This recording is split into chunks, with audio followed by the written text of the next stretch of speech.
This is the big 2-0, right? This is the big 2-0, yes. I wish I bought a party popper. You can clap. Okay. I can go get another can of soda, crack it open. Well, that'll just make me jealous because I don't like Welcome soda. back, everybody. This is the big episode 2020. Kind of awesome that we're here, honestly. Yeah. Welcome back to another episode of the Pregame Network. Joe finally decided to fucking show up this week. Yeah. Talk about stuff and things and video games and stuff and things. So yeah, exactly. Yes. Since we're all here, I'm gonna let Joe go first. What have you been playing recently, my friend? I've been getting back into Dawn Trail. Final What's Fantasy. Dawn Trail? Oh, okay. It's Final Fantasy: The Last Expect. I've been playing it a little more heavily, like doing all the fate zones and stuff. That's kind of been what I've been like doing for the most part. Okay. You know, a lot of things that me and Anthony made a free company, so like a guild basically, and we're all working on the house currently. Yeah. Making it look nice and setting up the workshop. But that's for the most part it. But then I also kind of dipped my toes into some PS1 emulation because so the thing is, when I was younger, my parents didn't really get me a lot of they didn't really buy me a lot of video games. So what I had a PlayStation that I think belonged to my brother, and I had demo discs that I would sort of play on repeat, basically because I didn't really have any other option. You know. Oh man, demo discs! I remember those days. Yes, PlayStation 1 demo discs. Rough. And I played so many. I was like, there's a couple of games that like I don't remember the title of, that I remember playing on demo discs, and it was like Jumping Flash, and Crime Killer, which Anthony helped me find, like with like a actually surprising speed. I was surprised he knew what the fuck it was, but I guess he said it. Wait, what me did too. You were describing this violent. You're just like, it's a game where you drive around as a cop and you kill people, and the death scenes are really extravagant. I'm just like, all right. I typed in true crime. I typed in like cop car kill criminal or something, and there was the first response was a Reddit thread, literally of the same question he proposed to me, and people just going through the list. I'm just like, this one looks kind of futuristic, and I threw it at Joe. It turned out to be the right one. It's funny because I specifically remember it being kind of grimdark because my fucking little 6-year-old brain was like confronted with like they killed my dad, and like his dad was a police officer, and I was like, holy shit. I was like, that's dark, dude. Oh, good lord. All right. It's surprising. I won't say it's like the gnarliest thing I've ever seen, but it's pretty visceral for what it is. Like that one game over screen where it's just like a slow pan around a burning cop car. Just like, I wasn't expecting that. It was a little. It had an impact on me as a child, to say the least. It changed his life. Fucked me up forever. But yeah, it was that, and I was like, I vaguely described like this like fucking robot rabbit game. It was like a first person platformer that I remember playing, and a couple of like Looney Tunes games and shit like that. But like it was all stuff that I couldn't remember the name of, mostly Crime Killer. And I was like, I want to, now that I like actually have a brain, I want to go like back and play these games and like maybe beat them. So I kind of dipped my toes in emulation for a little bit, tried to make sure everything was working. That'll be an interesting. That's the next thing on my list. Yeah, I've been trying. I've been like, it's it's a process with Dan, because he'll tell you I've been trying to get him into this for a while now. Every other episode, just like, oh, I gotta show you this, and I'm letting that pressure build a bit, because there will come a time where you'll get impatient waiting, and I'll be like, this is my time to swoop in and get him on that emulation kick.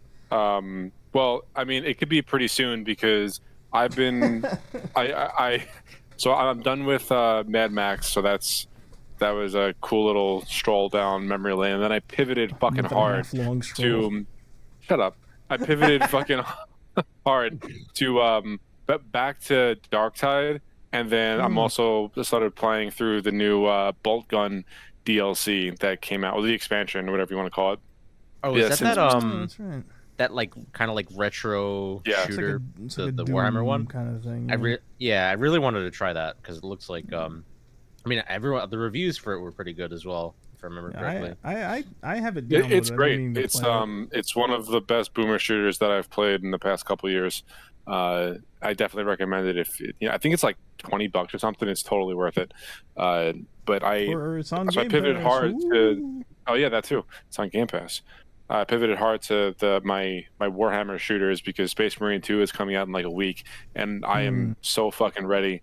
So I decided to just get into Warhammer mode, and I've already racked up like how much fucking Dark Tide have I played in the last 2 weeks? I played 6 hours in the last in the last like 5 days, which really isn't that bad, but or it's not like a ton of time. Is what I meant to say. But between that and Bolt Gun, I've been going balls deep into my Warhammer again. So I'm very much looking forward to Space Marine 2, and that's all I've been playing. Well, actually, I kind of dipped my toes back into COD a little bit, just like multiplayer. Although this time around, I decided to take it very slow, like not go sprinting everywhere and fucking go breakneck speeds constantly. And I'm actually having a good time with it. Excellent. Yeah, nice. So that's pretty much all I've been playing. Oh, and on the subject of Dark Tide, they put out their the new trailer for like the new update. I'll talk about that later, but that was just on my mind. Yeah. So, what have you been playing, my friendo? Me and Harrison wrapped up that month of fighting game stuff to kind of like pick what games we're going to be playing, and it was just a marathon. The last 2 days were like a really lengthy, I don't want to say chore, but it was probably the densest part of the month. We played a bunch of SNK fighting games, which we both have fairly limited experience with. There's like one or two in the whole company library that we've both played in the past, but it was really the first time sitting down and playing them, and we enjoyed them quite a bit. It was basically all the old King of Fighters and Samurai Showdown games and Fatal Fury, all that old stuff, and then we played some classic Capcom games to kind of round it up. And then the day after, the last game we played was Capcom versus SNK 2, which is a classic. It's beloved. It's a really fun fighter, one that we really enjoyed, and that was one we had actually played before. The day after we wrapped the whole thing up with that game, it gets announced as part of a collection that's coming out the very next day. So it's just manipulating the universe right there. And then other than that, just because with Dead Rising on the brain, after I did a playthrough of 1, before I want to do another playthrough of 1, I went and I played a little bit of Dead Rising 2 off the record, and Dead Rising 3, which is incredibly piss easy, especially when you have a maxed out character. So I sat down in like an afternoon, and I played through the entirety of it, and fun but very easy, and also a little awkward because it was one of those games that trimmed features, like stuff that you would just kind of expect to be in there, like all the Dead Risings have a map where you can look at each individual store and each individual building to kind of say like, oh, what's in here? Maybe I want to go in there, and you set waypoints. Dead Rising 3 doesn't have that because it was trimmed from the game and put onto the Xbox. It was put onto the Xbox Smart Glass app, if you remember when they did that. Yeah, because Dead Rising 3 was we touched on this last week, Dan, where I kind of said like, oh, Dead Rising, the first one, was a very strong exclusive for Microsoft. It was exclusive to the 360 for 15 years. 2 was multi-platform. 3 is still exclusive to the Xbox One and PC. It's a console exclusive. And because of that, it was also, I think it was a launch title, if not a near launch title, kind of similar to Dead Rising 1 for the 360. It has it has the smart glass features, which they never patched a way to, get around. So there's a bunch of shit in the game you can't do. There are Kinect features like, shout to get attention and shit like that. It's kind of been hung out to dry. Like, it doesn't run all that great with backwards compatibility, but that's just the way it is. I also downloaded Dead Rising 4, but I hate that game, so it's kind of a chore. But yeah, just a bunch of fighting and Dead Rising stuff. Getting ready to not pay for the deluxe remaster, but play it at a certain point. If you pay for that game, I'm going to kill you. After all of this, I'm just telling you right now. I'm not going to pay for it. It's either going to be I will destroy you. I swear to God, I will destroy you. Like it'll either be, if I'm playing it day one, it's only because it was either gifted to me or the people cracking these games like really are on their game and crack it and then mod it. Yeah, but we'll see what happens. One way or another, I'm coming for it, and not really looking forward to it because it's gonna strip away some of the nuance. But we'll see. You can do it, my friend. I believe in you. Yeah. We'll see what happens. But that's where I'm at. Yeah. Alrighty. Cool. Well, with that out of the way, that took actually much shorter than usual. Yeah. Does anybody have anything they want to discuss first? I have a couple things up my sleeve. But I will leave the floor open to everyone else. Why don't you start with that little thing you wanted to mention out of the gate, and then I'll say something afterwards. All right. Well, I mean, it's something like huge, but the Dark Tide, the itemization rework is finally around the corner. It's coming out September 26th, I want to say. I think I've touched on this in the past. Actually, I know I have. But they released the trailer, and I'm going to go balls deep into that game once again. And the update comes out after Space Marine 2 comes out. So I'm going to be eating good for my Warhammer 40K addiction in the very near future. So I'm very happy about that. And the whole thing with this rework is oh, you like this gun, use it, and you'll just unlock the perks and you'll level up the weapon, and you could basically do what you want with it. Like the agency they're giving you over the gear now is fucking fantastic. It's the way that it should have been at launch, but here we are. Fat Shark has that fucking tendency with their games. But I think I've said this from the beginning. The Dark Tide launched in a really bad state, but knowing Fat Shark and how they handle their games, like Vermintide 2 is still getting fucking updates.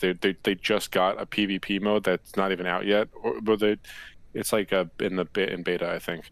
But they're going to be doing the same thing with Dark Tide.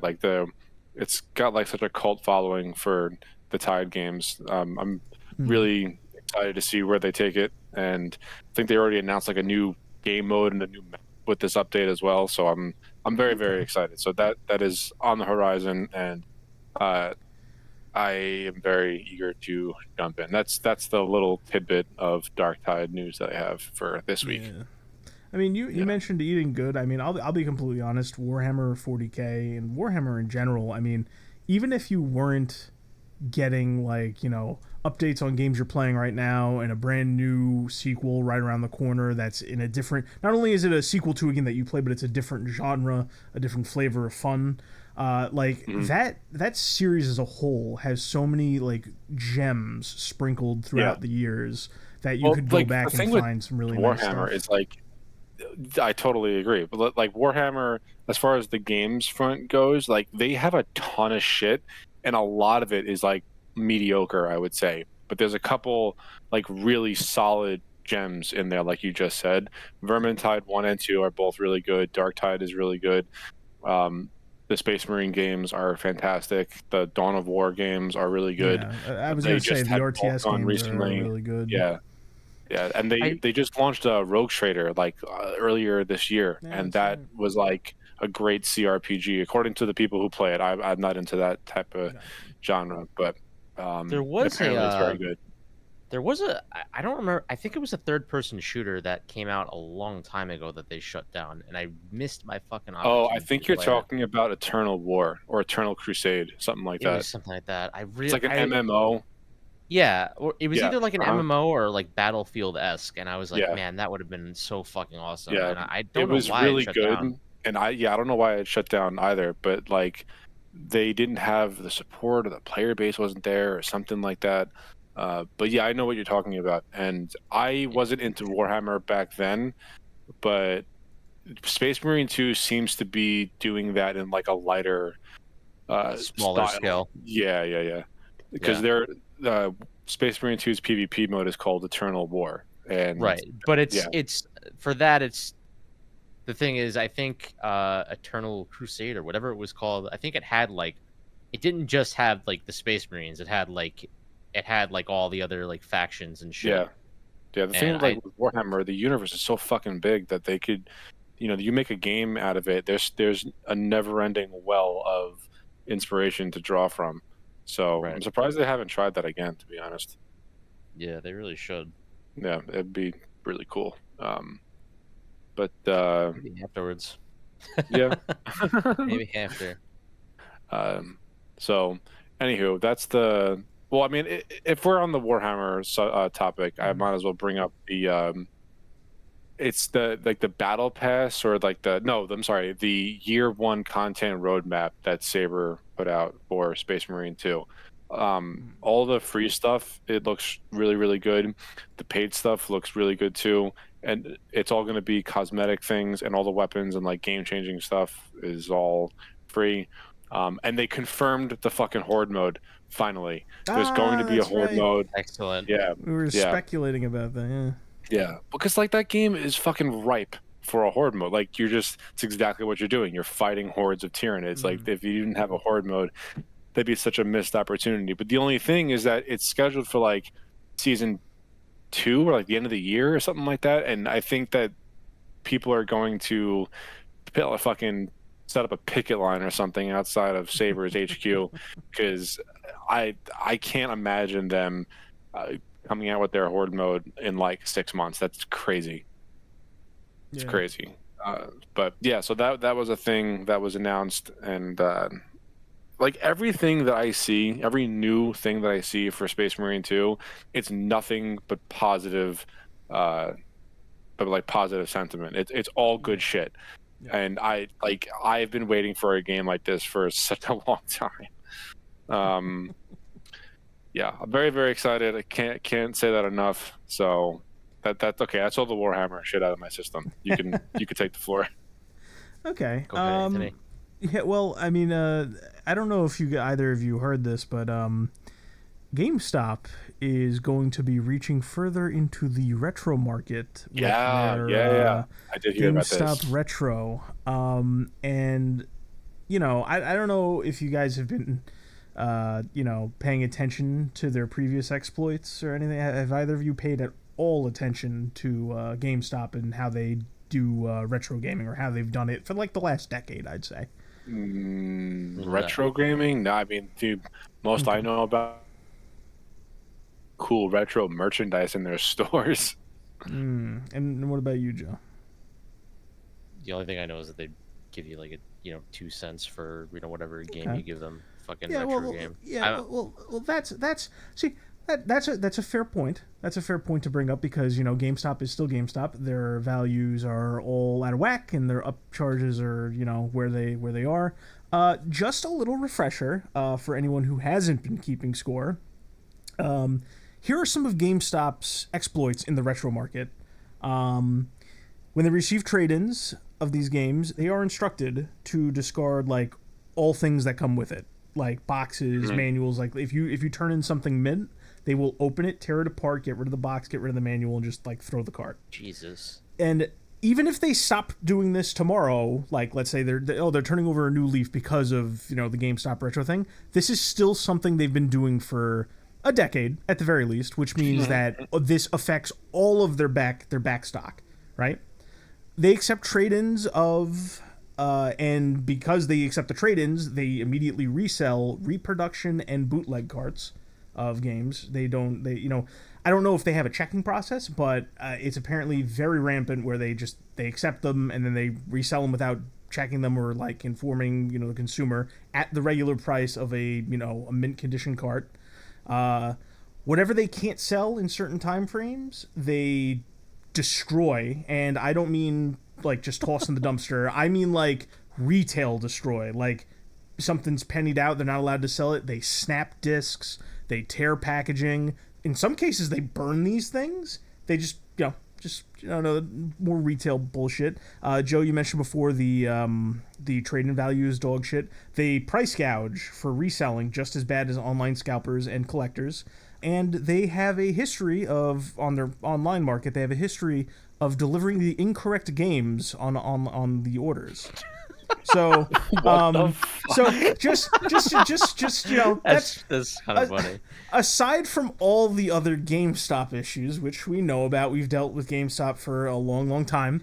Their retro handling has, up until this point, been complete dog shit.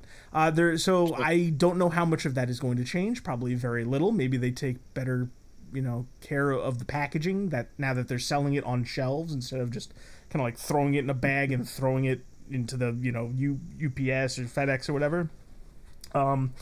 But I am curious to see. I'm curious to see where this endeavor brings them, given how they've pretty much they've been toying with it in an online sense for the better part of 10 years, and they've just been the absolute worst when it comes to treatment and preservation and quality assurance.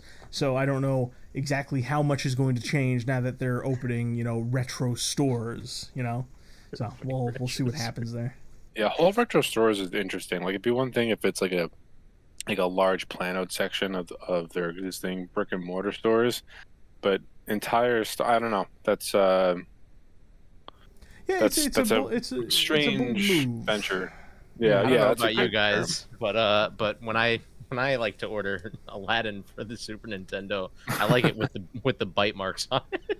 Yeah, I like to know that my games have been thoroughly abused before they reach my doorstep. It adds to my enjoyment to know that a once pristine and well kept throughout a generation, multiple console generations, a whole generation or two of humans, just kept in absolute perfect condition, was handed to some underpaid disgruntled worker, and he basically it's I'm trying to avoid making a sexual violating joke, but it's just it's like what they do to prisoners when they get put in the they strip them and they just spray them with the hose and shit. That's basically what these games went through before reaching my doorstep. It's great. Very cool, GameStop. They can't hurt you anymore. Yeah, I just thought that was funny. That they're gonna jump in as if retro collecting didn't have enough fucking issues. Now GameStop is involved. So we'll see. We'll see where that goes. Oh man. Cool. Alrighty then. Moving right along. To emulate stuff. Yep. yeah. Another reason to emulate. What else? Oh my God! As if Bungie couldn't be at any more hot fucking water. Here we go. So, Christopher Barrett, who led the team that made Forsaken, one of the greatest Destiny 2 expansions ever, blah blah blah. He's also leading the team who is making Marathon. Not anymore. He was fired due to sexual allegations from 8 different women at Bungie. Amazing. It's so crazy to me that when it comes to all these companies and their fucking ass backwards policies of we need to do better, we need to grow as an industry, we need to we can't, this can't be an all boys club, we need to do X and Y and Z to make it more amenable to people of all sexes and whatnot. And all the baggage that comes with that at the end of the day there's still people just getting molested in these companies, or it's either people are actually getting hurt, which obviously not a big fan of, or it's just people are gonna make accusations anyway. Both are bad, the true stuff and the lying. It's just all the stuff that we go through as consumers, that the games get worse, everything gets inflated and all that shit, but at the end of the day nothing changes. So Jesus yeah Christ. Yeah, so I mean it's I don't know. I don't have any fucking words. you just wanted to give me an update like I've been giving you updates over the last couple weeks, huh? Yeah, pretty much. I've pretty much conceded to the fact that I'm probably gonna ride the Destiny ship until it really sinks, and I'll play the new content. It's just fucking humorous to me at this point that almost every week there is a new development or update as far as Bungie went from the fucking fire to the frying pan, or back from the frying pan to the fire, and it just doesn't end. Like it's crazy. That's the beauty of it, Dan. With all of these issues, regardless of what it is, it will just snowball from there. It'll get worse. Every day, every week, you're going to hear another story, either related or unrelated to that sector of the company, and it's just going to snowball. So have fun with that one. That was meant to be more matter. That came out very malicious, like I'm wishing it upon you, but no, I'm just, I'm just like, I'm just be ready for it. There, is that better? Is that nicer? A little bit. Like, okay. I heard the news and like I was more or less numb to it. Like, it just, okay, someone else at Bungie did something fucking ridiculous. I'm not even shocked anymore. Like, it's just, oh God, whatever. I can't say this enough. I really can't. I am so happy that the final shape was as good as it was, to like kind of let me relinquish, like let go a little bit from the franchise as a whole. Like when I sit down on my computer, I'm like, okay, I could play Destiny and go chase the items that I don't have, which there's plenty of shit that I don't have from the final shape. And the new season launched yesterday or 2 days ago, and there's even more stuff to get. But like now I find myself just going like, okay, I'll probably play some Bolt Gun, or let me play some more Darktide, or let me just jump into a couple COD matches. And it's like I don't have anything to earn in Darktide anymore. Like I just play it because I like how it plays. And the new update coming out, yeah, I know, crazy, right? Like the new update coming out is only making me want to play it more, even though it's not out yet. So I'm like, there's just other things that I would rather play. And like I find myself browsing the store on Steam a lot more now to like look for a different game that I could sink my teeth into. Let me rephrase that. Look for like a different single player experience that I can sink my teeth into. I could always go back and replay Uncharted or replay God of War or Cyberpunk or whatever it is, but I find myself hungry for something new. Yeah. If that makes sense. That's good to have. Now you can go out and find that something new instead of being, tethered to one place. Kind of like what we said, like way back when Destiny was, before the final shape had come out. We were talking about how like you're finally free. Go forth and enjoy. So finally free, fucking this guy.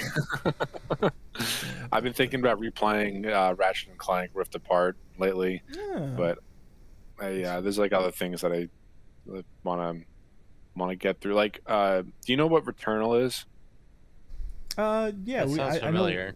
I know we've talked about it before. It was a PS5 launch title, or close to launch title, where it's it's a roguelike third-person shooter kind of deal. We've talked about it. I'm describing it to see if Joe knows what the fuck we're talking about. You know what we're talking about? It stars an old woman astronaut looking thing. Yeah, that's exactly what it is. No, it's just the name that's familiar to me. I don't. You would probably know it if you saw it. Probably. But like I like the game, and I've played it for about 10 hours. There's like something about roguelites though that like if I hit a wall, I'm just like and I just kind of ditch it.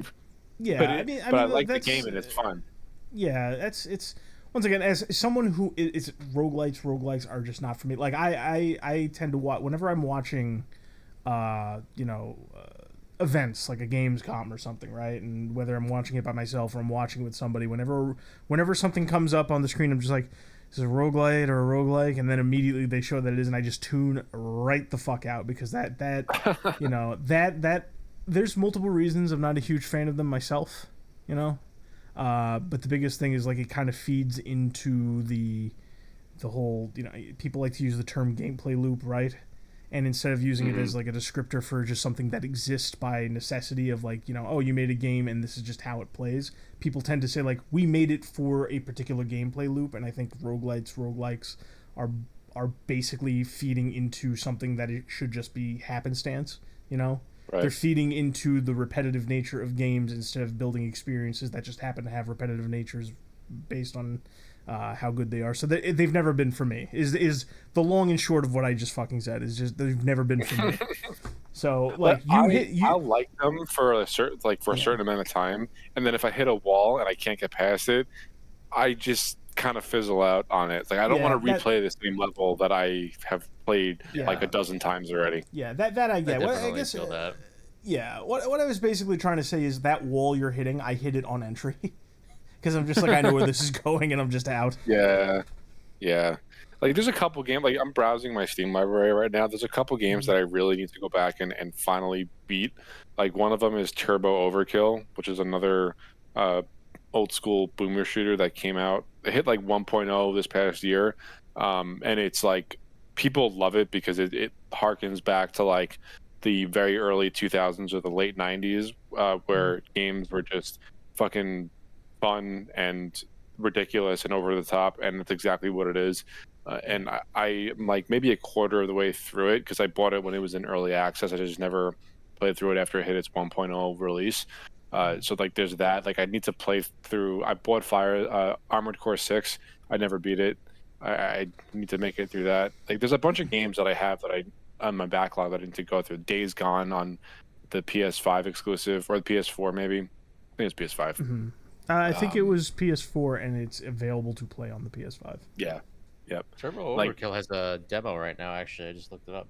Yeah, it's a lot of fun. If you have the means to play it, I would definitely give it a try. When I played the demo, I liked it so much that I bought the early access version of the game. I just never beat it. Like again, browsing my Steam library, like I would totally go back and replay Max Payne 3. Like that game was fucking awesome. What else is in here? I mean, there's a bunch of shit. Like really good games that warrant the second playthrough, especially through the lens of like an older version of myself, you know. But I guess it all goes back to I'm not entirely consumed by Destiny anymore, so there's other things that I would want to fill my gaming time out with. Yeah, I get that. Yeah. So, anywho, what else do you have? Because I know I had like at least one other thing. I'm trying to think of it. That's fine. Joe, do you have anything that that came to mind for you, or nothing that you hadn't already noticed? I remember we were talking about that one game that like shut down. What was it, Blue Protocol or something like that? Yeah, Blue Protocol. I was like, never heard of that. Yeah, it's like an anime MMO basically. Okay. It's generic kind of like cel shaded weeby graphics with like, you could picture it just by me describing it, but basically, I just remember seeing it for the first time and thinking, man, if they just made that one class with the 2 axes, use 2 swords, this game probably would have been decently popular. Yeah, just because of all the fucking Sword Art Online kids.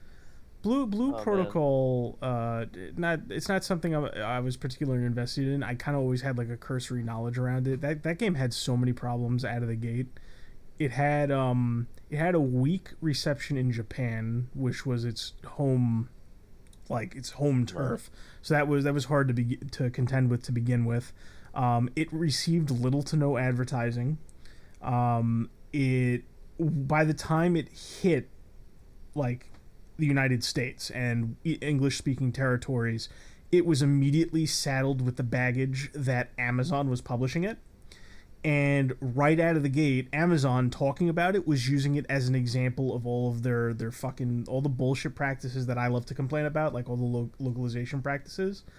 And it like that whatever like niche base it could have grabbed over here immediately turned on it because it had the censorship, it had the script changes and all that stuff, and Amazon was basically flaunting it. I didn't even know about any of that. Yeah, because that couples with the first thing I said, which is like it did not receive a whole lot of advertising. Like I didn't even realize it was out. But basically, Amazon was publishing it. They immediately used it as a platform to kind of say like, this is what we're gonna do with Japanese games from now on that we partner with, almost like a selling point to like Suits, like shit. But they were like doing it in interviews for potential players, And the funniest thing to me, and what everybody's kind of pointing to, even though it's not a direct cause, but it absolutely hurt overall, is Blue Protocol was originally created under Bandai Namco. And Bandai Namco, right as Blue Protocol went under, either right before or right after, put out a whole presentation about how they were doing DEI shit. Like, they were talking, like, they put out a whole fucking presentation about their diversity and inclusion shit right as this was dying, and they used Blue Protocol as an example of them putting those policies into practice. So it's I wasn't even talking about any of that. I was just like, no, I know that, but like it's that's the first thing I think of, because like I heard what you said. I'm like, yeah, right. that's definitely a thing from a gameplay standpoint. But the first thing I think of, and it's because of how Amazon handled it, that I think of all this shit, because it's like I go to Amazon, who's supposedly selling me the game here. I'm just some dumb American asshole, and it's like, okay, make the game more to my sensibilities, I guess. And this is they tell me, oh, we're gonna change this, we're gonna censor this. I'm like, okay, well, I'm not interested. And then immediately, yeah, and it's just like, what was the purpose? All they needed was like the appearance of the game as it was to fucking to get people interested in it in the first place. It was a fucking anime game, to be honest. They I looked at the gameplay and I was like, well, this looks like shit, and the dual wielding class looks like really fucking stupid. So I'm not at all interested in this anymore. Yeah, like I'm not gonna sit here and say, ooh, wokeness killed the game, but it was like, but wokeness killed the game. It certainly didn't. It certainly didn't fucking help. I'll tell you that much. Like, whatever. Like, if the Japanese didn't like it, that's one thing. You can survive in other markets. That's what frustrates me about a lot of this shit. Is you kind of should strive to appeal to as many markets as possible, not by changing things for the market, but you should just say like, it didn't work out here. Let's put our best foot forward in another region. But instead, when it came to putting to those other regions, they gave a lesser product, and they kind of like, I don't want to say bragged about it, but they flaunted it. So it's like, whatever. But yeah, Blue Protocol shut down a game that I barely remember, a game that Joe has nothing nice to say about, and a game that you won't even remember after this day is over. I could say that at the very least, it looked good, and I was interested because of the way it looked, and that was basically as far as my interest in it went. And then after that, I was like, when I actually got glimpses of gameplay, I was like, this doesn't look so fun. But it's mainly because ever since, like, Mabinogi has left a fucking hole in me that I literally just cannot fucking like fill, because it was a very, very unique game. And fuck you, first of all. Don't laugh at my fucking analogy. I didn't even get a chance to laugh. I think that was Dan breathing, all right? I moved my mic. Yeah. Anyway. Fuck you. It was a game. Shut up, bitch. Anyway, it was a game that I played for like 8 years, and I was super into it, and it was extremely unique. And I noticed like that, like actually, I get a couple updates, but like a couple of content creators for that game, which they are like super like they're super like investing in those people. Like they have them like going to like conventions and stuff, and like they like giving them like all paid trips to Korea and shit, where they're like hosting all this like all these things and whatever. And it's like they're trying to invest in them, and then I look, and lo and behold, one of them is just like, hey, I don't like this game anymore, it sucks, and I quit, basically. Which there's probably multiple of those videos out, and I've always wanted to actually kind of make one, even though it's like way fucking late at this point. But just kind of like, I don't know, like almost like just kind of like vent my feelings on it for a while. My feelings. Yeah, because like I said, it was what I feel like. I don't remember if we've talked about this before, but I was just basically saying that like Nexon has this habit of like developing a game around their cash shop, like so they will create... yeah, we have absolutely had this talk, because I brought up the first Descendant, like just before it came out. I was saying how I was interested in the game, and you were like, be careful. Yes, They will ruin their own title. Not only did we have this talk, the following week where you did not show up, we talked as if you were here and we were talking about Nexon. Yeah. I don't know how it's faring now because I still haven't played it because I won't go near it. But I saw that a lot of the reviews are pretty bad in spite of like the game looking very nice and everything, which is kind of like standard. That game, I swear. Okay, so they came out with their season 1 trailer, I think earlier this week, and the very first shot of this trailer was one of the characters, who's a woman, climbs to the peak of this mountain and slaps her own ass, and that's how the fucking trailer. I fucking knew it. I knew it. I knew what they were trying to do. The comment section of they that were video. shying away from it, Joe. I mean, it was wearing it on its sleeve from the get-go. Yeah, it was, dude, it was so on the fucking nose. It was hilarious. Like, I'm watching this video on my phone in my room, and like the first 5 seconds, like that happens, and I fucking laughed out loud, like by myself. Let's be real about this, Anthony, for a second, just a little bit. I'm not against that kind of thing in video games, but if you make it like almost your main selling point, after a certain point, what you end up with is Overwatch. Well, here's the thing. But here's the thing, though. Here's the thing, and this is if what your game sucks and that's all you have to offer, it's Overwatch. This is what I've had to say to you from the get-go, because you always say this to me. My statement is not like, oh, it's got fan service, so it's good. It's like, it's a serviceable third-person shooter that has not screwed me yet, and it's also appealing to look at. If, me and Dan don't play it enough to, like, even get burned by it, but, like, let's say, for example, we booted up this game, right?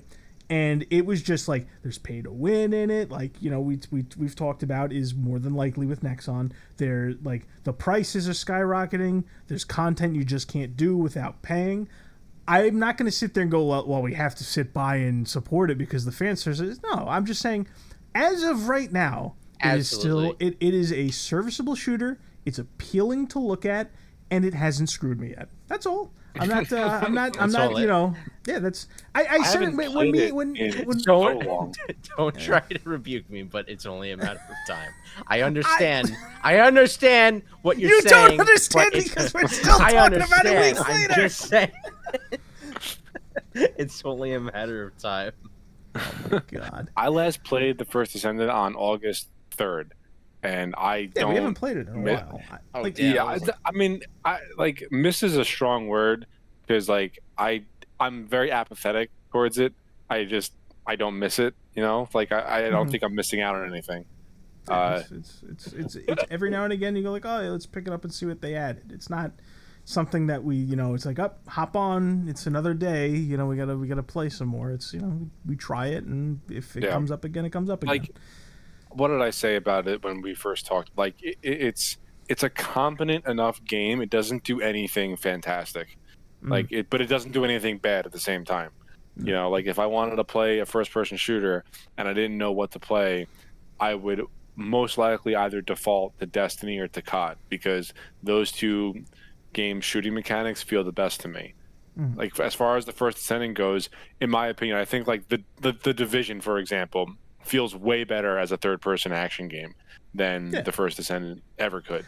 Well, I would actually say, like, it really depends on what you're like. If you're saying third-person action, I think the first Descendant's better. If you say third-person shooter, Division hands down. I was gonna say third-person shooter first, but then I guess because of the abilities that you have in first Descendant, that's why I said action. Yeah, but that's why I'm saying it's like they're almost in two different categories. Like, if there was a Division game right next to the first Ascendant that had it's like, let's say they had the same exact content, right? Same exact content, but they played as their respective series, right? Division. It's a good cover-based shooter. I'm a little iffy about the RPG mechanics. I think the Division 2 compared to the Division 1 wasn't nearly as polished or fun. But that would be my decision because it's a stronger shooter overall than the first Descendant. Yeah.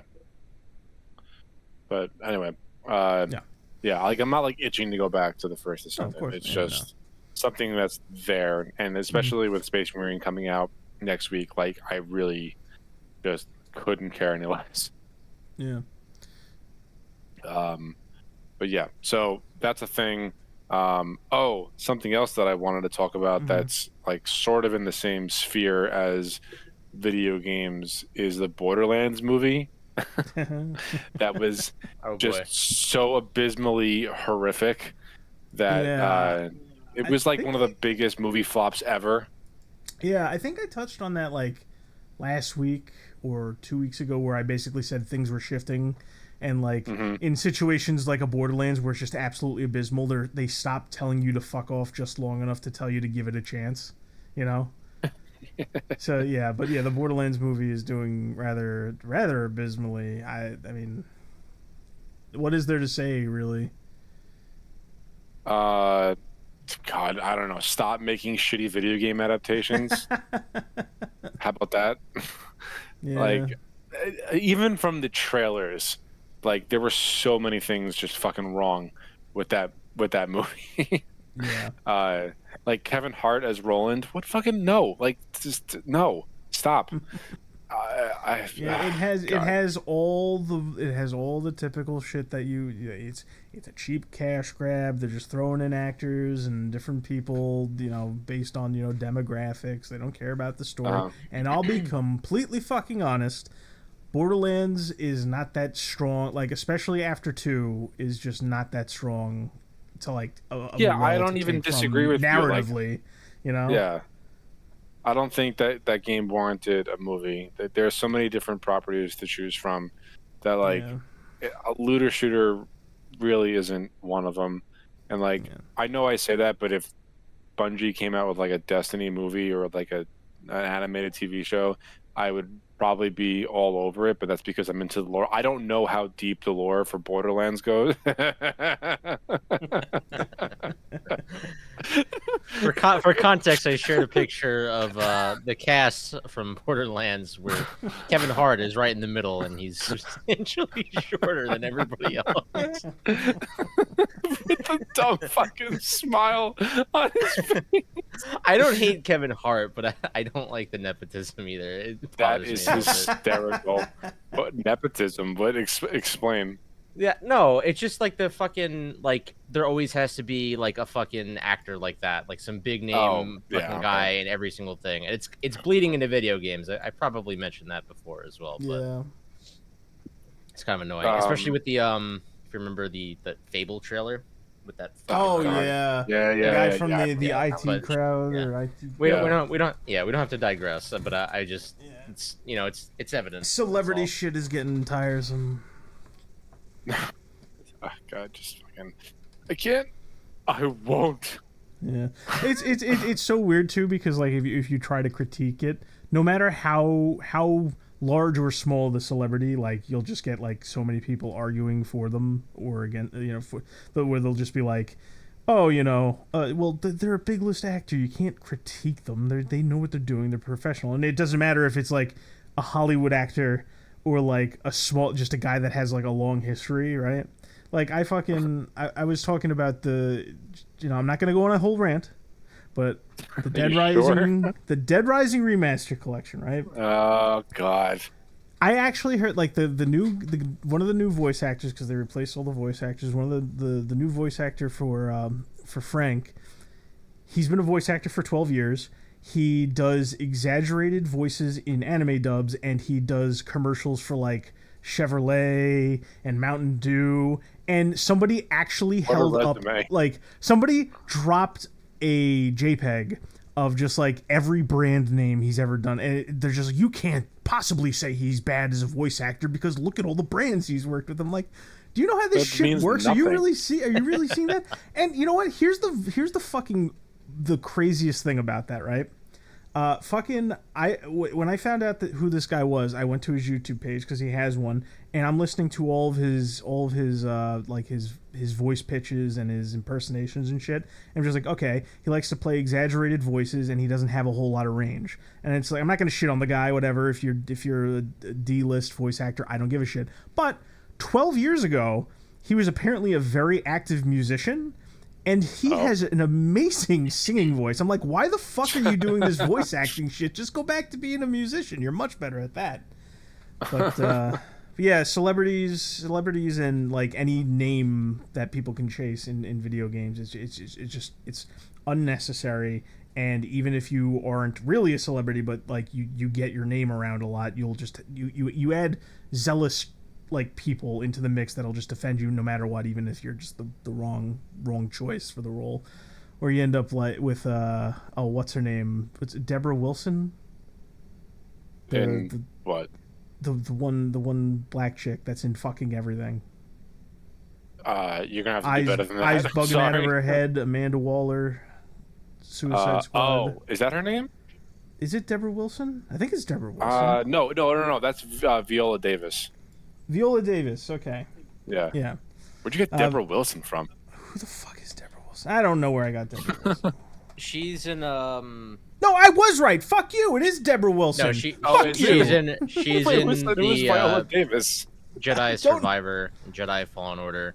Yeah, it's Deborah Wilson. I was right, you cocksucker.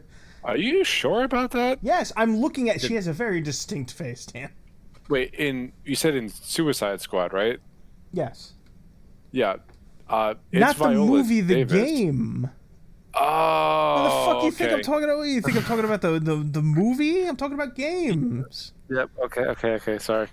Yeah, but like you end up with that kind of situation where like she shows up, and I'm not hating on her, because apparently the reason she reaches out and gets all these contracts is because she uses it as a way to connect to her grandkids, so she likes to show up in as many properties as possible. But these companies, cool. Yeah, that is. But these companies need to learn to say no, because she doesn't belong everywhere. Like, good when she nails it. Like, I think she's a fine Amanda Waller, even though the game's hot garbage. You know, I haven't played the Jedi games, but you know, it's just she doesn't need to be in fucking everything. They need to start modeling for characters and not for the actors, because I'm getting real sick and tired of seeing her fucking face in fucking everything. You know, but I guess the whole point of this, I ended up ranting even though I didn't fucking want to.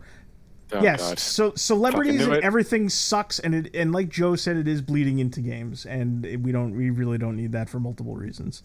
You know, just whatever happened to good old voice acting work and keeping people doesn't exist anymore, Anthony. Probably doesn't help with the price bloat, basically, too. Like that doesn't help. Just the straight cost of developing like video games. I'm sure it's not hiring these fucking guys isn't cheap either.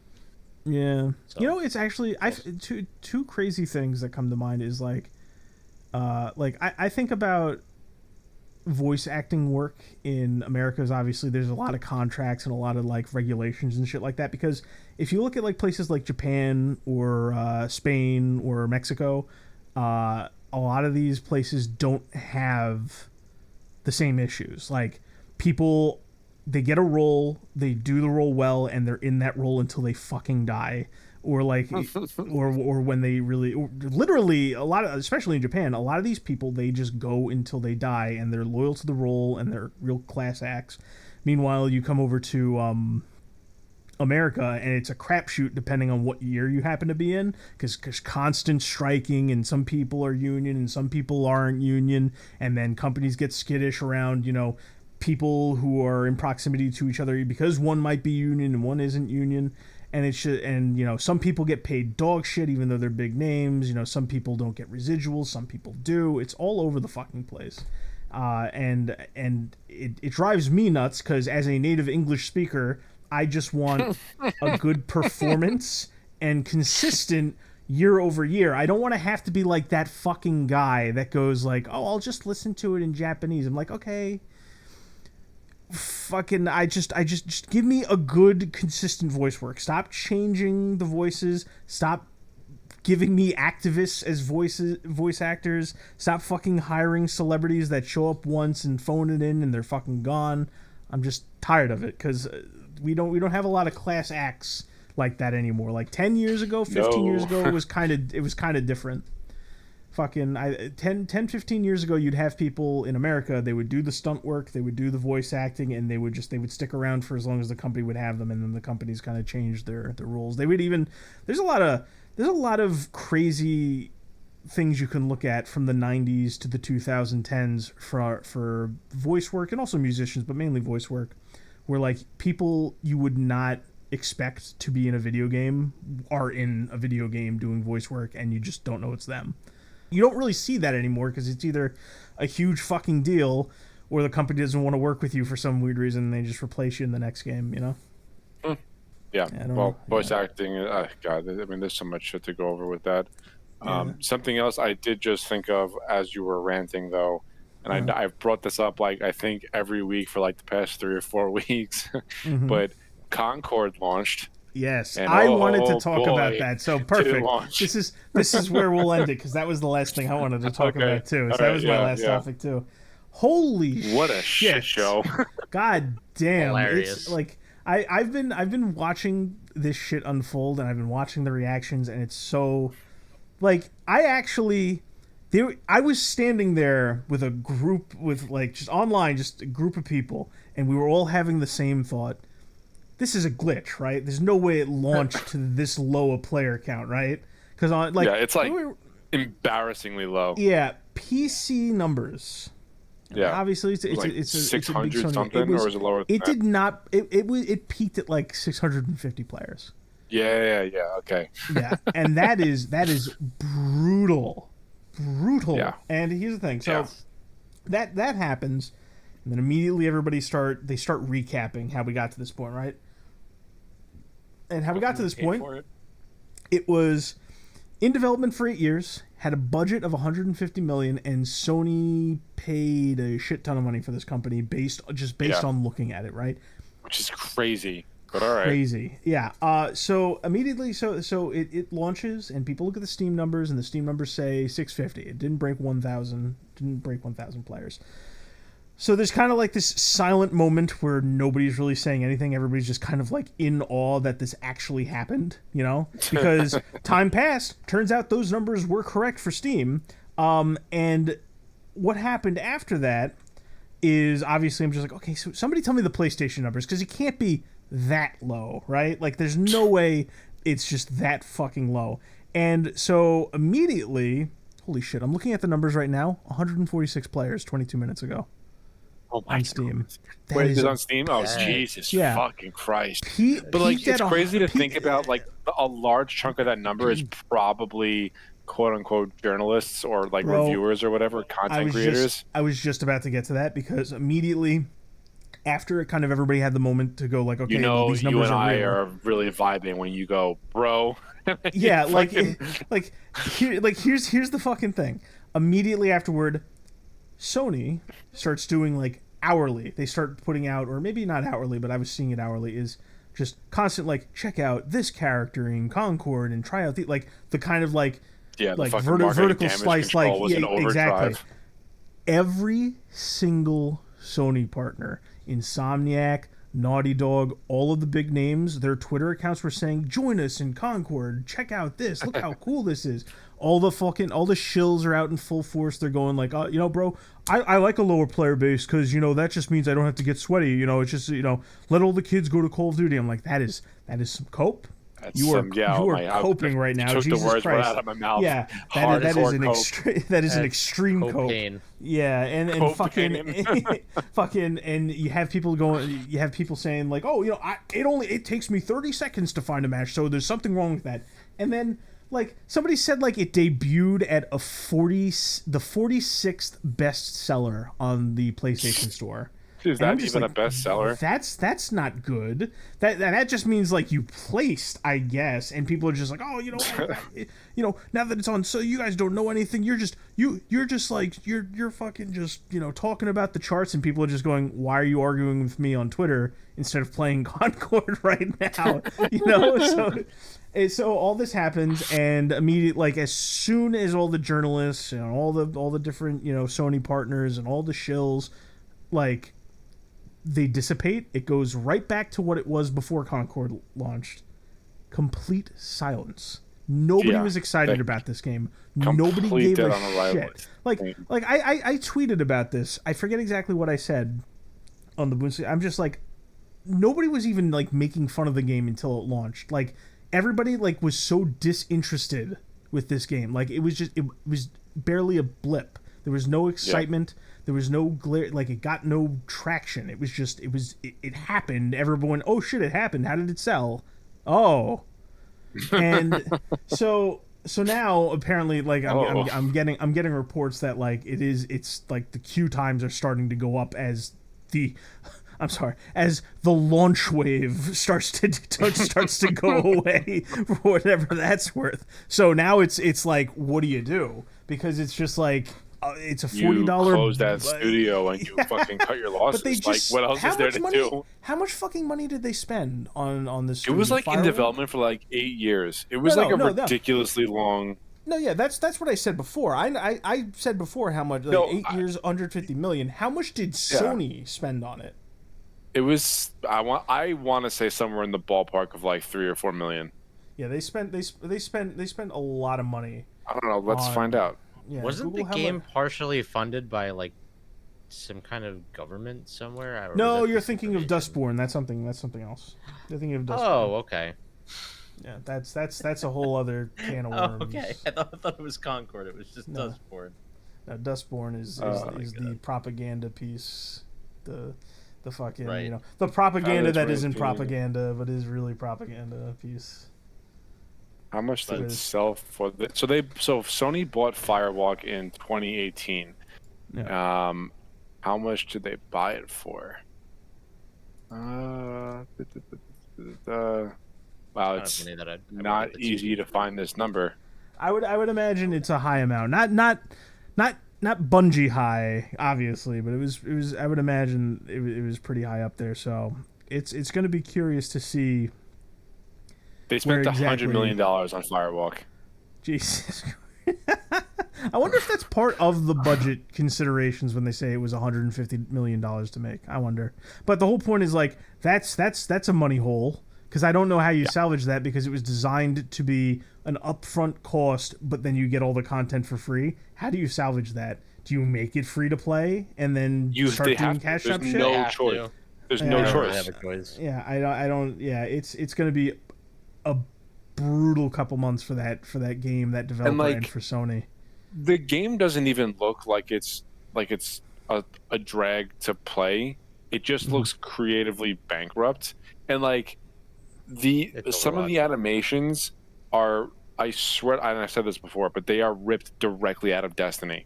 Like they just copy and pasted it. There's Destiny DNA in there, because that's where the developers came from.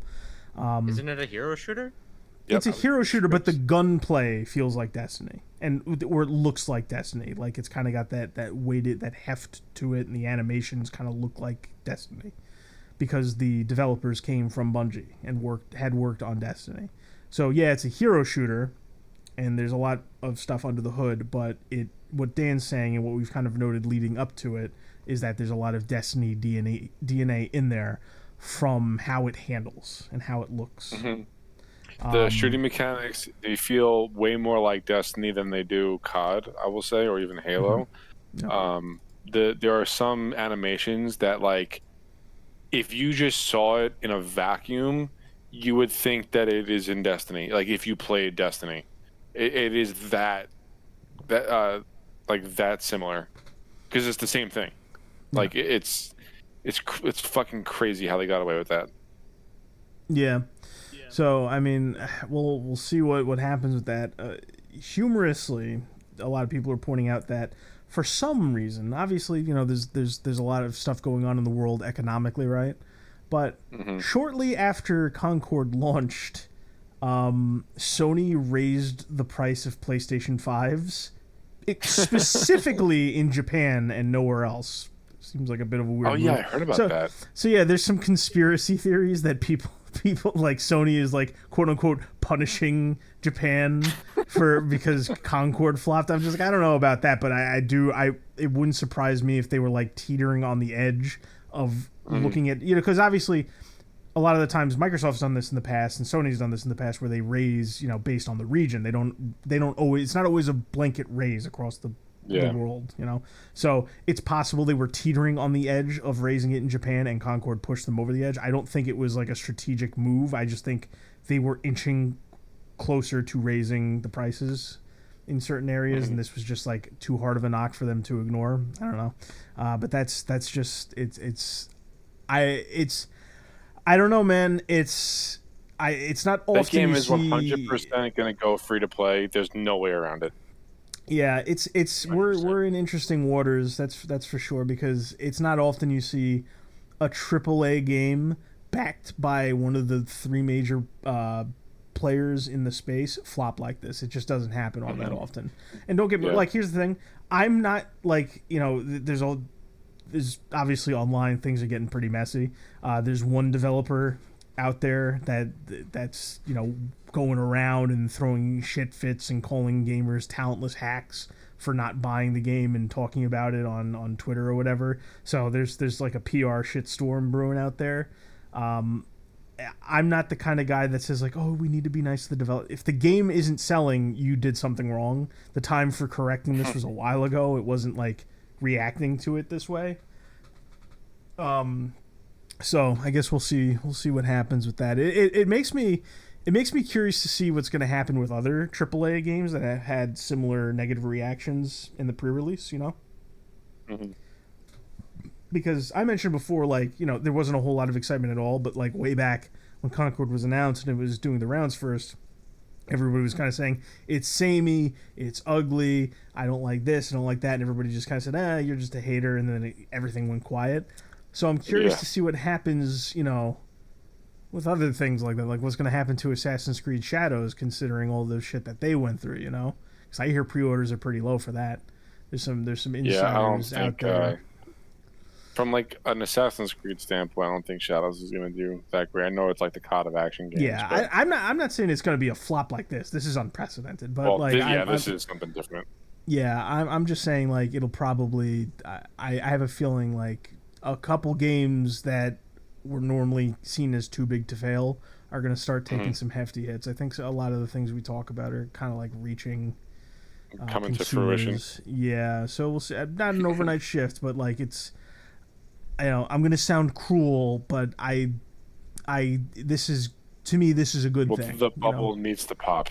Yeah, exactly. Like people need to we need to start correcting this shit. We can't all this corporate slop, all this like samey safe garbage and pretentious developers and all the being propped up by shills and hype men and marketing and actively hating your player base and all this shit. Like, it can't go on, and this is indicative of even if it like Concord doesn't fit all the things I just said, but obviously like it's an industry-wide problem. So you wake up a consumer who doesn't know what to be angry at, but he's angry, that's gonna hit everything in that direction, and Concord's just one part of that. So we'll see what happens.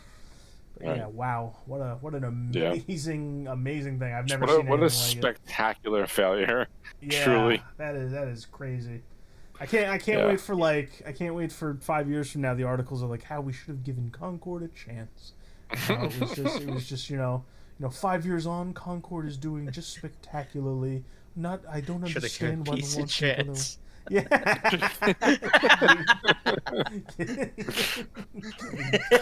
Should have nice. Given piece of chance. Good one. Yeah, I mean, it's on. I don't really have anything else. I mean, that was the last thing that I wanted to talk about. No, that was. I knew I was forgetting something. It just snuck up on me. Yeah, Concord was one of the 2 things I wanted to talk about today, so I'm glad we got to that. Yeah. That's absolutely. Something else. Yeah, it's fucking incredible, truly. All right. Well, I mean, if we got nothing else, then I think it's a good as time as any to close this bitch out. Yep, seems like Episode 20. Yeah. We made it, boys. 2-0. Yep. Here's to another 20, and then another 40, and then another 40 on top of that. And then one of us dies, and then one of us dies, and then we stop. We'll count for you, Joe. You just need to show up. You fuck. Oh God. All right. Well, thank you for listening and all that good stuff, and we'll see you next week. Bye-bye. Bye-bye.